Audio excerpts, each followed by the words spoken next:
Hello, my friends. Hello, and welcome once again to stately Vaughn Manor, where I have to make a really quick video today because it's already 5:21 in the morning, which is late. So, has to be really quick. So I thought, well, what am I going to talk about today? It is Epic Comic Book Wednesday, so let me just actually, since Steve Donahue is still on vacation, why don't I just take this opportunity to make a really quick video just talking about Marvel Epic Collections, what they are and why I like them so much. So, Marvel Epic Collections, a line of reprint volumes from Marvel Comics that pack in a ton of comics and in this trade paperback format. So these usually have anywhere from 300 to 500 pages of comics, around there. Some more, some less, but around 300 to 500 pages, which is a lot of comic books. This is Thor, Ulik Unchained, which somehow I managed to get two of. I'm not sure how I did, but this is a spare copy. So I'm probably going to be sending this to David Wiley on Monday, along with some other things. So we'll see if David likes Thor. I like Thor an awful lot.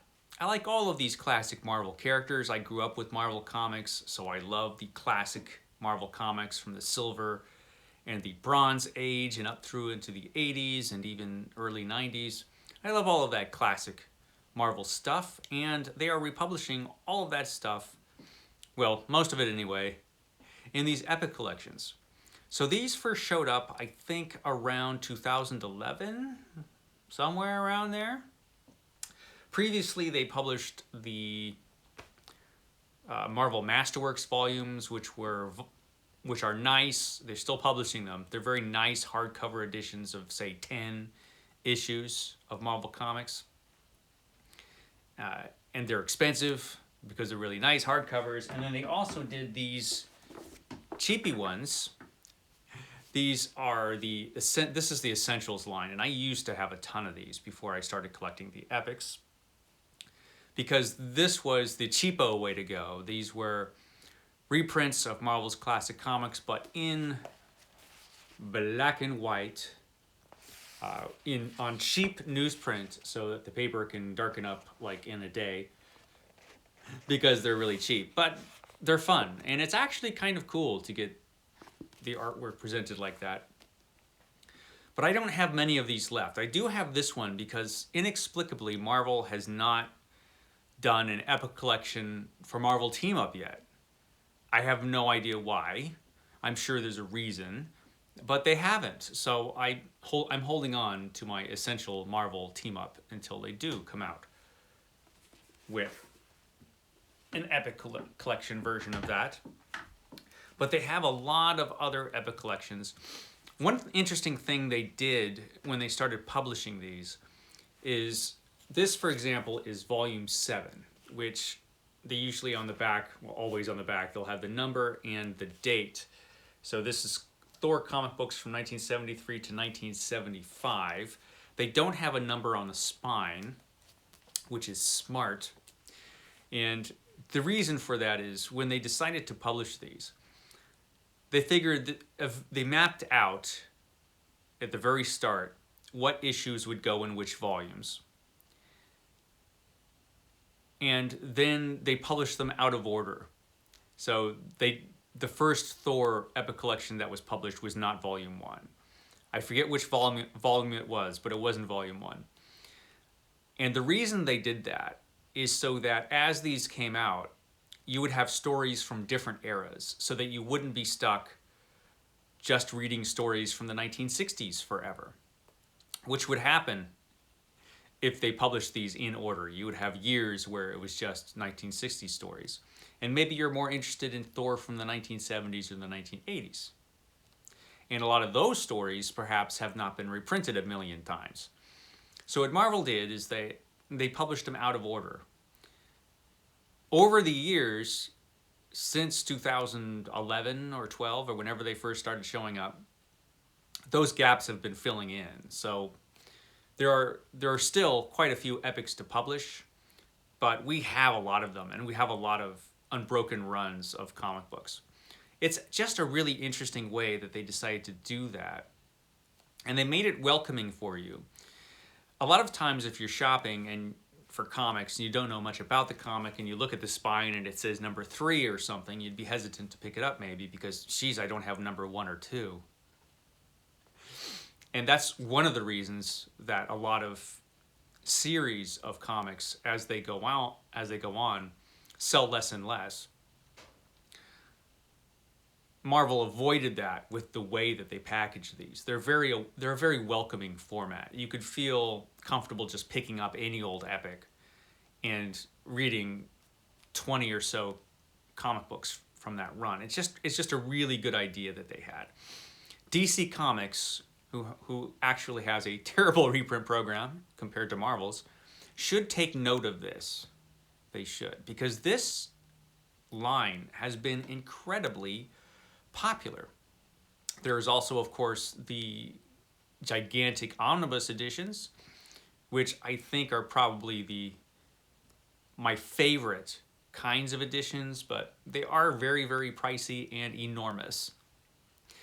So, yeah, there's that. The epics are just comfortable to read, and the quality of them tends to be really, really nice. You get a really nice reprint quality. They try to do their best to reproduce the colors from the original issues. However, since those colors are being reprinted on this nice new paper, it doesn't come out like the original colors did. It tends to look very, very nice. These are great. Also, one thing about the epics that are different from some of the omnibus lines and definitely from the Marvel Masterworks is that they tend to be the most complete versions of reprints. So what they'll do is they'll just take a big chunk of comics. This is an epic I just got yesterday. This is Invasion of the Spider Slayers. Amazing Spider-Man. This is volume 24 of Spider-Man. And it has comics from 1992 to 93. But it doesn't just reprint the Amazing Spider-Man comics. These epics will reprint a lot of other comic books that came out around the same time. Like this reprints Spider-Man, Doctor Strange, the whole graphic novel.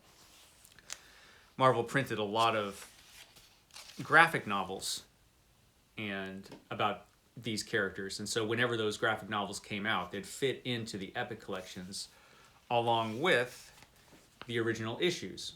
So that's actually pretty cool. So they tend to be the most complete version of a reprint line that you can get. I like that about them. I will show you some of the epics that I have right now. Okay, let's take a look at some of the epics that I have. I have them all on this big bookcase here.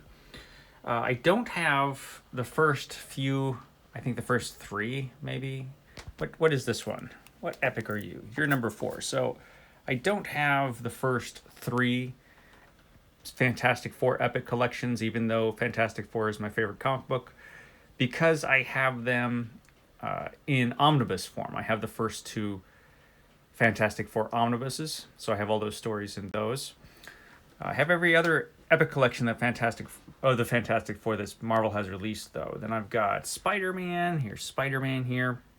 A lot of Spider-Man epics, which is no surprise. Spider-Man is super popular because Spider-Man is great. Then my personal favorite, Marvel superhero, Captain America. A lot of Captain America epics, too. A lot of Captain America.